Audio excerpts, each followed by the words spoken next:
Good morning. Welcome to a very wet and wild morning forecast discussion for October 19th, 2011. Of course, I'm your meteorologist, Stephen DiMartino, and we have some moderate to heavy rain moving into the Philadelphia and New York City metropolitan areas, with winds still remaining light, but that won't last for much longer as winds are starting to increase around 10 miles per hour now along the New Jersey coast, and that's going to continue to increase through the day today, along with the periods of moderate to heavy rain. Temperatures right now are in the lower to mid 50s over the Hudson River Valley and portions of northern Connecticut. The rest of the interior ranges from the mid 50s to upper 50s, and then along the coast, we're looking at upper 50s to mid 60s as that somewhat tropical marine air mass starts to invade the northern mid-Atlantic. What you see now in temperatures, well, that's pretty much what you're going to see for this afternoon. Temperatures along the coast ranging in the mid to upper 60s. Over the interior, they'll warm up into the upper 50s to lower 60s. Not exactly an improvement as far as temperatures. Pretty much a wet, raw day is on the way. Let's take a look at the radar, and you can see very heavy rainfall is developing over the Philadelphia and New York City metropolitan area. So far, northeastern Pennsylvania and central Hudson Valley areas are missing out on the heavy rainfall, but this rainfall will slowly move into portions of northeastern Pennsylvania later on today. This is why this concentration here is why I feel I have been forecasting that much of eastern Pennsylvania, especially northeastern Pennsylvania, will only see a half an inch to maybe an inch of rain out of this event, while locations along the Delaware River on east through the northern mid-Atlantic, through Connecticut and Long Island, will range anywhere from 1 to 2 inches of rain, but locally higher amounts where heavy downpours develop, like what we're seeing right now right along the Delaware River Gap over portions of northwestern New Jersey and east central Pennsylvania, or should I say eastern Pennsylvania, sorry. So this heavy rainfall that you're seeing focus right now is going to be a hallmark for the rest of the day. I mean, we have one band here, another area of moderate to heavy rain here, another area of moderate to heavy rain developing here, and also moving to the northeast along the immediate North Carolina coast. And then we have our upper level low off to the west with more rainfall as well. Now, why is this going to fill in? Let me show you something that I found really interesting. I normally leave this for premium members, but I felt it was pretty cool, so I wanted to show you it.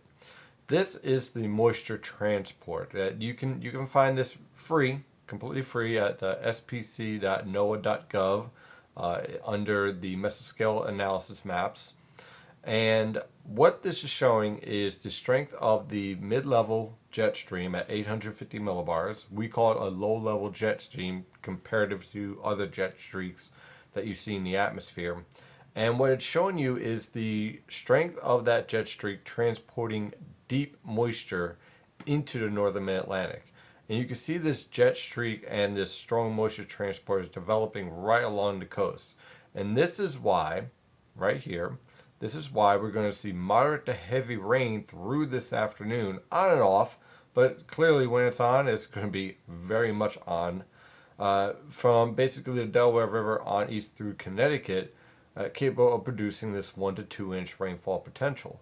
Another cool little feature I like to look at is the precipitable water amounts. You can see that expanding up the coastal plain, ranging anywhere from 1.5 to 2 inches, 2.1 all the way down off the North Carolina coast.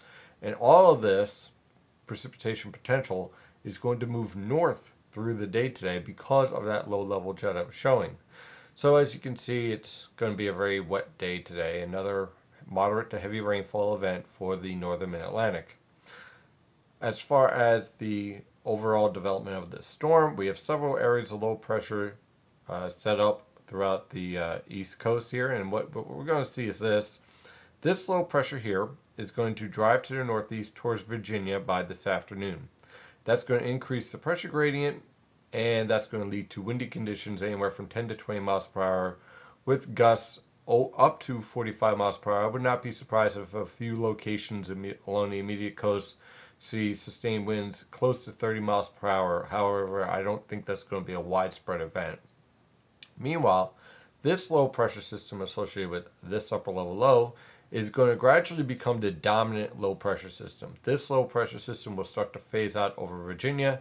This low pressure system will become the dominant low pressure system over Ohio, where we have plenty of lions, tigers, and bears apparently running ramshot throughout Ohio, unfortunately. And unfortunately, it's also going to be dealing with plenty of rainfall while they're trying to hunt down those animals. So you have this low pressure system intensifying over Ohio. Strong winds are going to develop for later on this morning on through this evening. The winds will veer, should I say, from the east and southeast to the southwest as this low pressure system lifts north. Heavy rain will continue on through this evening and then start to taper off. So the morning rush hour, not pretty. Evening rush hour, even more unpleasant, with very heavy rain at times and strong winds. Visibility is going to be poor, below 2 miles in some cases. And the roadways are just going to be very slick with the moderate to major ponding on the roadways. Not going to be pretty for the evening rush hour. But the good news is that as this low pressure system lifts north, we will start to dry out late tonight through tomorrow morning. So dry road conditions for tomorrow morning, the rush hour will be significantly better. But unfortunately, we're still going to be dealing with windy conditions, this time from the southwest, anywhere from 10 to 20 miles per hour. Let's take a look at the forecast guidance here. And this is the European model guidance, one of the best model guidance for the medium range. And we're going to move to Thursday night, tomorrow night. Here's our low pressure system. It's lifting north into portions of the St. Lawrence River Valley. Notice our pressure gradient is still tight. And that's going to keep us, although dry, notice all this dry air setting up for the most part, but it's also going to keep us rather windy. By the way, I just want to point out, someone asked me in an email, why does it say Friday when I'm saying Thursday? Friday 0Z is basically Thursday 8 p.m. and when we fall back with our clocks 7 p.m. That's why you see Friday 0Z. That means Thursday 8 p.m.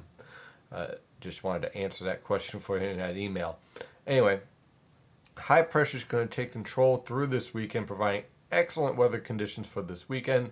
Temperatures are back to near normal, no more 70s, but we're definitely going to be seeing some 50s and 60s for highs in the afternoon, of course, warmer along the coast. So if you have any plans this weekend, expect cooler conditions, but dry conditions and clear skies and light winds. Very pleasant weather conditions overall. And then moving forward into early next week, we're going to have to keep an eye on these disturbances here. I don't think the model guidance is handling these disturbances very well. And I would not be surprised if we have a little bit more of a robust low pressure system a little bit further south. And it's going to be something we're going to keep an eye on. What I'm basically saying is that I don't buy this ridge, at least not the strength of it. I think it's flatter. And I think we're going to see a lot more disturbances and scattered showers over the northern Mid-Atlantic than what you're seeing in this guidance here. Why am I saying that? Well, again, low preview of premium content here. When you have an energy diving into the southwest like this, the European model guidance tends to overdo it just a bit.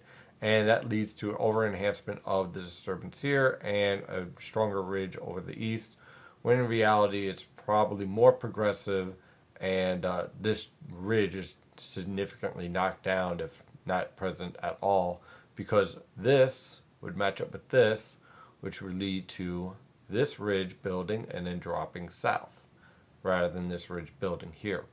So just something to keep an eye on for early next week. That is your morning forecast discussion for October 19th, 2011. Have a great day and stay safe out there if you're driving.